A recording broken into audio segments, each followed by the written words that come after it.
Good morning friends, मैं जेके मौर्य स्वागत करता हूं आप लोगों का लाड बुद्धा इंस्टीट्यूट के ऑनलाइन प्लेटफॉर्म पर। फ्रेंड्स, आज हम लोग डिस्कस करने वाले हैं टेस्ट सीरीज जो हमारी चल रही थी टेस्ट 11। ये घटना चक्र से लिए गए हैं और क्रमबद्ध तरीके से इसको टॉपिक वाइज व्यवस्थित किया गया है। तो चलिए हम लोग देर न करते हुए पहला क्वेश्चन शुरू करते हैं। लेकिन उससे पहले आपको बता दें, अगर आप चैनल पे पहली बार आए हैं तो चैनल को सब्सक्राइब कर लीजिए। नीचे डिस्क्रिप्शन में हमारे टीजीटी पीजीटी पॉलिटिकल साइंस के लिए टेलीग्राम का ग्रुप दिया है, उससे आप जुड़ जाइए। उसमें हम आप लोगों के लिए डेली टेस्ट लेके आते हैं और भी जो मटेरियल है आपको प्रोवाइड किया जाता है। तो चलिए, पहला क्वेश्चन है, निम्न में से किसमें राज्य उत्पत्ति के सैद्धांतिक सिद्धांत के तत्व पाए जाते हैं? पहला ऑप्शन है रक्त संबंध, युद्ध, धर्म या फिर राजनीतिक चेतना। यहाँ टाइपिंग एरर हो गया है, कॉमा नहीं लगा है। दूसरा है युद्ध, प्रथाएं, राजतंत्र, प्राकृतिक विधि के समावेश। तीसरा है आपका राजतंत्र, बल, पारंपरिक समझौते, राजनीतिक नेतृत्व। चौथा है रक्त संबंध, संविदात्मक समझौते, ठीक है, धर्म और अराजकता। तो इसमें हमारा ऑप्शन ए सही है। रक्त संबंध, धर्म, युद्ध, राजनीतिक चेतना, ये राज्य की उत्पत्ति के ऐतिहासिक तत्व के सिद्धांत के तत्व इसमें पाए जाते हैं, ठीक है। इसके अलावा भी कुछ राज्य की उत्पत्ति के ऐतिहासिक सिद्धांत हैं, कुछ तत्व उनके बारे में भी देख लेते हैं। तो इसको आप याद रखिएगा। रक्त संबंध तो है ही, मनुष्य की स्वाभाविक सामाजिक प्रवृत्तियां भी हैं, धर्म है, युद्ध है, अधिकांश गतिविधियां हैं तथा राजनीतिक चेतना है। चलिए नेक्स्ट क्वेश्चन देखते हैं। क्वेश्चन नंबर 2 है, राज्य के विकास में कौन से तत्व सहायक रहे हैं? राज्य के विकास में कौन से तत्व सहायक रहे हैं, ये सेकंड क्वेश्चन है। देखिए किस तरह से ये क्वेश्चंस को चेंज करके पूछा जा सकता है। ये जीआईसी का क्वेश्चन है जो 2012 और 13 में लगातार पूछा गया है। तो पहला है आपका रक्त संबंध, दूसरा है मनुष्य की सहज सामाजिक प्रवृत्ति जो हमने अभी पहले डिस्कस किया, आर्थिक गतिविधियां या फिर उपयुक्त सभी। तो आपको पता चल गया होगा, इसमें सारे के सारे सही हैं, सारे सही हैं। चलिए नेक्स्ट क्वेश्चन की तरफ आगे बढ़ते हैं। नेक्स्ट क्वेश्चन है, राज्य के विकास में मुख्य भूमिका, राज्य के विकास में मुख्य भूमिका ब्लैंक है, किसके द्वारा अपनाई गई है?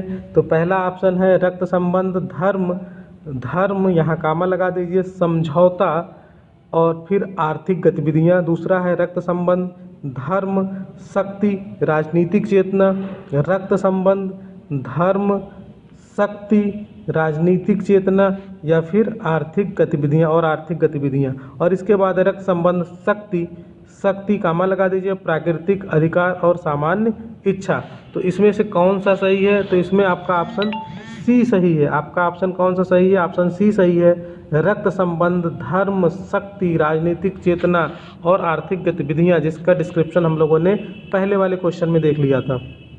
क्वेश्चन नंबर 4 आपकी स्क्रीन पे है, राज्य की उत्पत्ति का दैवी सिद्धांत किसने है बच्चों? ये किसने प्रतिपादित किया?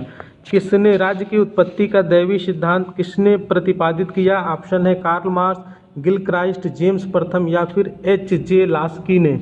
तो इसमें हमारा ऑप्शन कौन सा सही होगा? सी वाला ऑप्शन सही होगा। राज्य की उत्पत्ति के दैवी सिद्धांत का सबसे प्रबल समर्थन कब हुआ था? 17वीं सदी में स्टुअर्ट राजा जेम्स प्रथम के द्वारा। कब? 17वीं शताब्दी में, ठीक है, 17वीं शताब्दी में हुआ था। और जेम्स प्रथम क्या कहता था?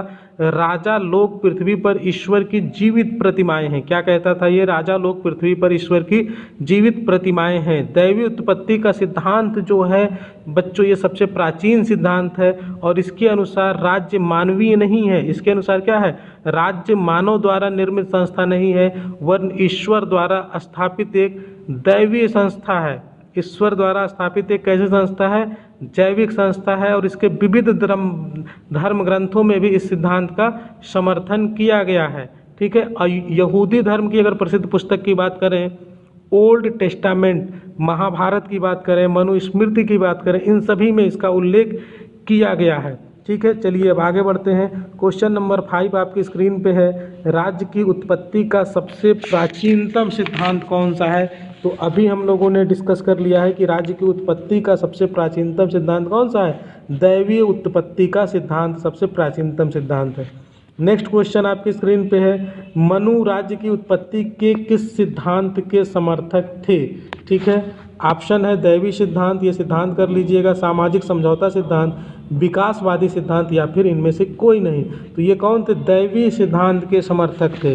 ठीक है, मनु स्मृति के जो 7वां चैप्टर है, 7वें चैप्टर में राजधर्म का प्रतिपादन करते हुए राज्य की उत्पत्ति के दैविक सिद्धांत का विवेचन किया गया है। और मनु के अनुसार जब पृथ्वी पर सर्वत्र अराजकता का बोलबाला था, सभी लोग दुखी अवस्था में थे, कोई भी व्यक्ति अपने कर्तव्यों के पालन करने की स्थिति में नहीं था, ऐसी स्थिति में ईश्वर ने सृष्टि की रक्षा के लिए राजा की व्यवस्था की थी। तो इस तरह से इससे स्पष्ट होता है कि मनु जो हैं वो दैवी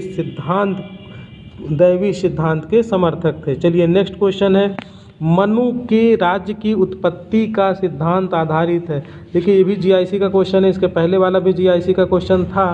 तो देखिए किस तरह से क्वेश्चन रिपीट हो सकते हैं, बस केवल उसकी लैंग्वेज को चेंज करके।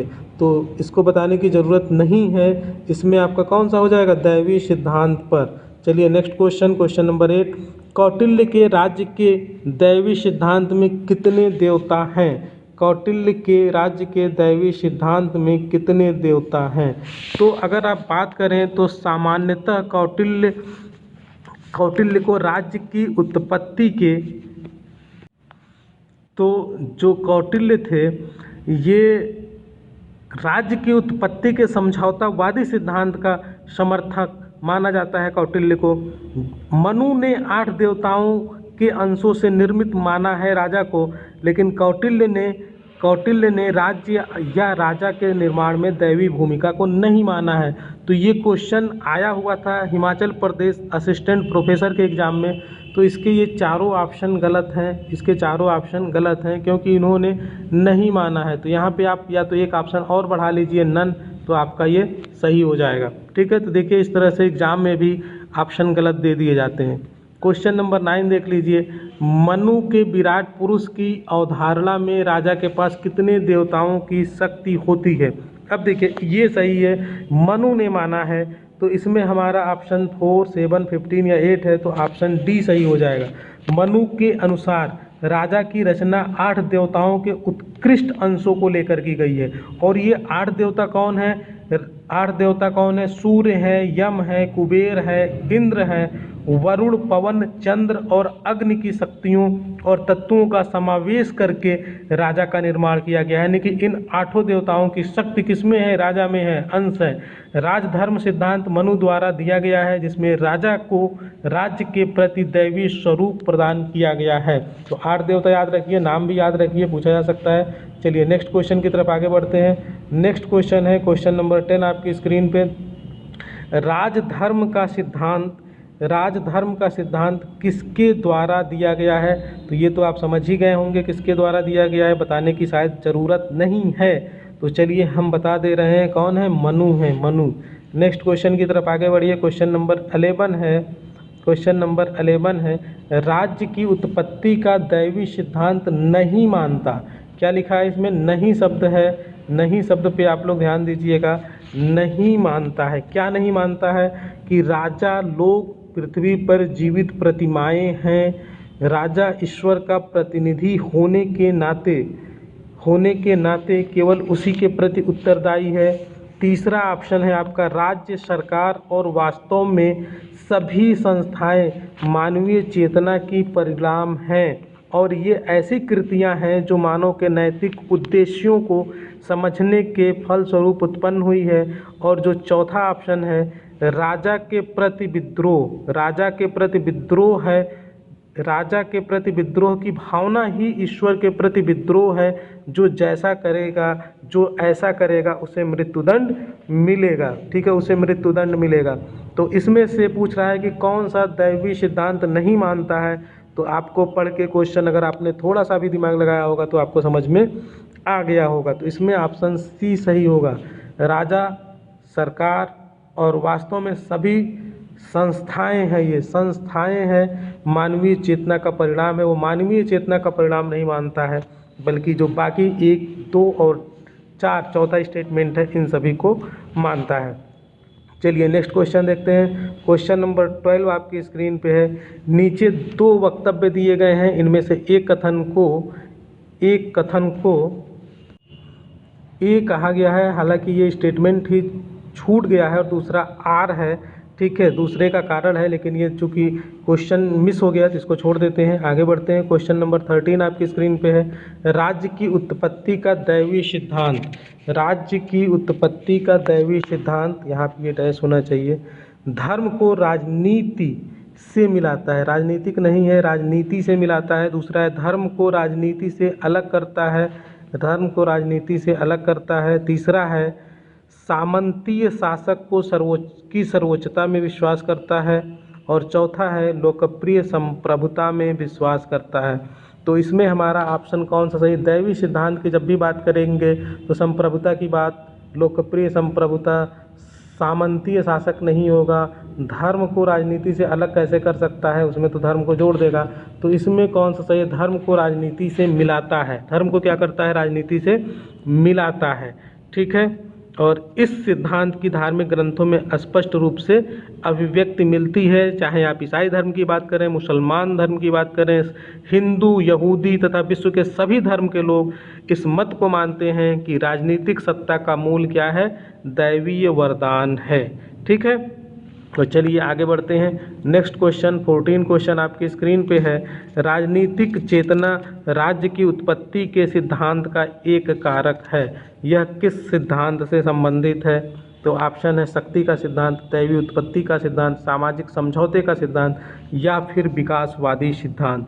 राजनीतिक चेतना, ठीक है, राजनीतिक चेतना राज्य की उत्पत्ति के सिद्धांत का एक कारक है, ठीक है। यह किस सिद्धांत से संबंधित है? तो ऑप्शन डी सही है, विकासवादी सिद्धांत का से संबंधित है, ठीक है। अगर विकासवादी सिद्धांत की बात करें तो वर्तमान समय में सर्वाधिक मान्य सिद्धांत कोई है तो विकासवादी सिद्धांत है, और विकासवादी सिद्धांत के अनुसार राज्य क्रमिक रूप से विकास का परिणाम है।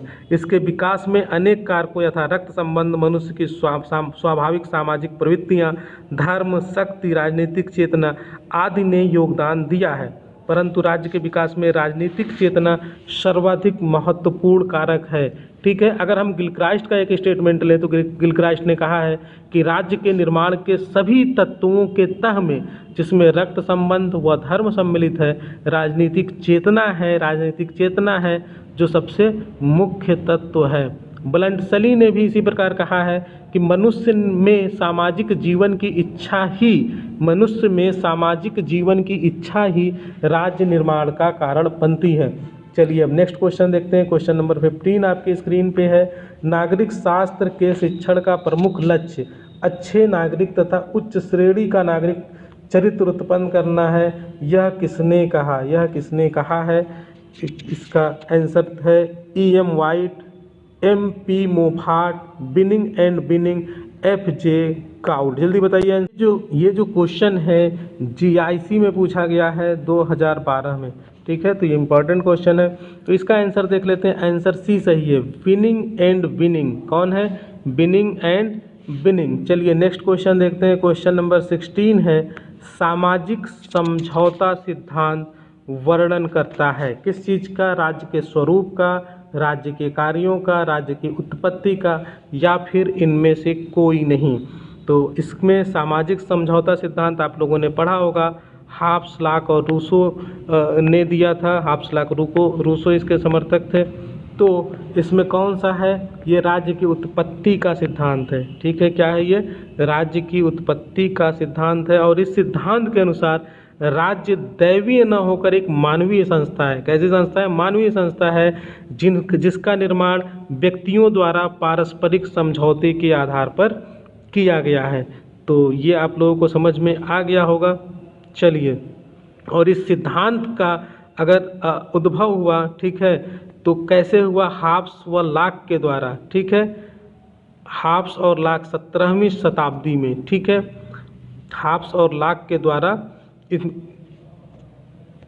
तो हाब्स और लॉक के विचारों के द्वारा हुई 17वीं शताब्दी में, और 18वीं शताब्दी में रूसो ने भी इसको और आगे बढ़ाया। तो इस तरह से हाब्स लॉक रूसो जो है वो सामाजिक समझौते के सिद्धांत से संबंधित है। क्वेश्चन नंबर 17 आपकी स्क्रीन पे है। निम्नलिखित में से राज्य की उत्पत्ति के संबंध में कौन सा सिद्धांत 17वीं तथा 18वीं शताब्दी में सर्वाधिक लोकप्रिय था? तो आप लोगों ने अगर इसके पहले का डिस्क्रिप्शन ठीक से सुना है तो आप लोग बता देंगे कौन सा हो जाएगा। सामाजिक समझौते का सिद्धांत ये 17वीं और 18वीं शताब्दी में सर्वाधिक लोकप्रिय था। क्वेश्चन नंबर 18 देख लीजिए। सामाजिक समझौता सिद्धांत संबंधित है, तो ये आई होप कि आपको बताने की ज़रूरत नहीं है। ये किससे संबंधित है? राज्य की उत्पत्ति से संबंधित है। चलिए नेक्स्ट क्वेश्चन, क्वेश्चन नंबर 19 है। सामाजिक अनुबंध सिद्धांत के 3 प्रमुख प्रतिपादक। सामाजिक अनुबंध सिद्धांत कहें या फिर क्या कहें, सामाजिक समझौते का सिद्धांत कहें, तो इसमें हम लोगों ने भी पहले देखा था कि हाब्सबर्ग रूसो ध्यान रखिएगा, सामाजिक समझौते का सिद्धांत। क्वेश्चन नंबर 20 देख लीजिए। सामाजिक अनुबंध सिद्धांत किससे संबंधित है? निम्न में से किससे संबंधित है? तो क्या है? राज्य के स्वरूप से, राज्य के कार्य से, राज्य के उद्देश्य से, या फिर राज्य के मूल से, यानी कि राज्य की उत्पत्ति कैसे हुई है वो यहाँ से संबंधित है। तो बस इतना ही आज 20 क्वेश्चन की सीरीज़ है।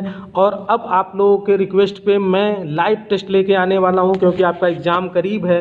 तो हमारा जो टारगेट है वो GIC PGT TGT PGT UP का जो एग्ज़ाम होने वाला है, और जो GIC PGT का होने वाला है, या फिर आप असिस्टेंट प्रोफेसर की प्रिपरेशन कर रहे हैं, या फिर आप UGC नेट पॉलिटिकल साइंस से दे रहे हैं, इन सभी के लिए इम्पॉर्टेंट सीरीज होने वाली है।